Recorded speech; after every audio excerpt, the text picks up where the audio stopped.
Please do subscribe to Prajabheri News Channel.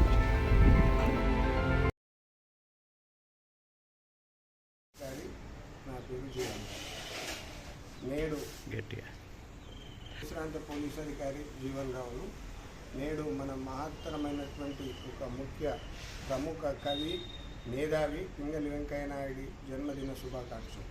అతను మన భారతదేశంలో పేరు ప్రఖ్యాతిగాంచినటువంటి మహనీయుడు. జాతీయ జెండా యొక్క సృష్టికర్త ఆయన. జాతీయ జెండాలో 3 రంగులలో చాలా పరమార్థం ఉంది. పచ్చని రంగు సహనము, శాంతికి చిహ్నము. తెల్లని రంగు సత్యమేవ జయతే, ట్రూత్. ఆరెంజ్ త్యాగం. ఈ మూడింటి మధ్యన చెరక అనే ఒక గుర్తును పెట్టిండు మహాత్మా గాంధీకి మంచి ఇష్టమైనటువంటి ఒక చెరక అనేది గుర్తు పెట్టిండు. ఆ గుర్తు ఈ జెండా తయారు చేయడం వల్ల అతను శ్రమించినటువంటి కృషించిన ఆ కృషిని ఎవరు మరవలేరు. 30 దేశాల వారి జెండా గురించి ప్రాధేయపడి ఈ జెండా యొక్క మహత్యాన్ని తెలుసుకుని వాళ్ళు కూడా ఈ మన యొక్క జెండాను ఆవిష్కరించుకునే స్థితికి వచ్చి మన పింగళి వెంకయ్య నాయుడు పడ్డ శ్రమకు అందరి గురించి ఆ యొక్క జాతీయ జెండాను వారు కూడా వారి దేశాలలో ఆవిష్కరణకు ఒప్పందం చేసుకొని ఆ జెండా యొక్క మహత్యాన్ని గుర్తుపట్టి వాళ్ళు ఆ జెండాని ఎగరవేసుకుంటున్నారు. ఇతను ఒక రాజకీయ నాయకుడిగా స్వాతంత్రం గురించి మరియు పుస్తకాలు ఎన్నో రచయితలు రాశాడు. ఇతని సేవలు మనం చిరస్మరణీయము.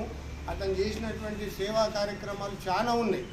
అతను ఒక సైంటిస్టు, అగ్రికల్చర్లలో తర్వాత పంటలు ఈ అన్నిటిని గురించి ఒక అన్వేషణ చేసిండు.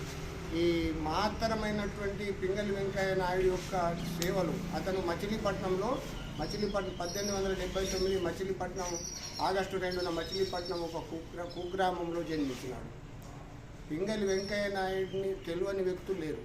అతని చేసిన శ్రమ వల్లనే అతను ఒక ఆచారం, జాతీయ జెండా, మేధావులు, రాజకీయ నాయకులు ఒక కళ ఉండే. అతను జాతీయ జెండా అనేది ఈ తన చనిపోయిన తర్వాత తన శవాన్ని మీద కప్పమనే ఒక కోరిక ఉండే.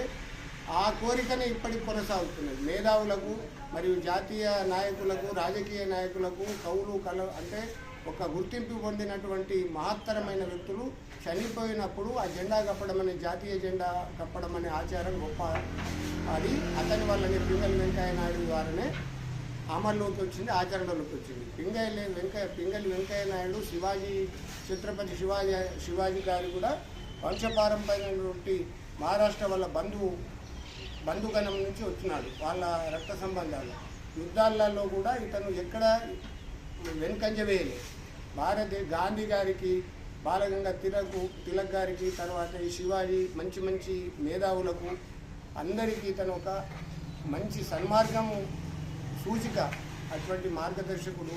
ఇవల్ల పింగళి వెంకయ్య నాయుడు గారు చేసినటువంటి మహత్తరమైన కార్యక్రమాలు భారతదేశం కాదు అన్ని దేశాల్లో కూడా అది చెరగని ముద్రగా ఉండిపోయింది. ఇది అతని గురించి.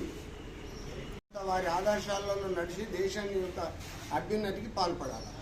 ఇది సంవత్సరం అతని యొక్క జన్మదినం. మేధావులు, విశ్రాంత ఉద్యోగులు అందరూ జరుపుకుంటున్నారు. ఆయన సేవలు చిరస్మరణీయం. నిజామాబాద్ గంగాస్థాన్. పింగళి వెంకయ్య గారు గొప్ప వ్యక్తి. ఆయన గురించి ఎంత చెప్పినా తక్కువనే. కాబట్టి ఆయన యొక్క సేవ అన్నట్టు వెంకయ్య గారు ఇంకోటి స్పెషల్ ఏంటంటే జాతీయ జెండా కూడా అతనే ప్రతి ఒక్కటి కలర్ కానీ అది కానీ సెర్చ్ చేసి ఇది స్పెషల్గా అతనే తయారు చేసింది ఉంది. కాబట్టి ఆయన ఒక గొప్పతనము ఎంత చెప్పినా తక్కువనే. 15th ఆగస్ట్ కానీ 26 జనవరి కానీ ఆయన ఏదైతే రూపొందించిన జెండా ఉందో జాతీయ జెండా, అతని యొక్క జెండాని ఇప్పుడు కంటిన్యూ సాగిస్తున్నారు. కాబట్టి ఆయన ఒక గొప్ప వ్యక్తిగా అన్నట్టు మనం భావించాలి.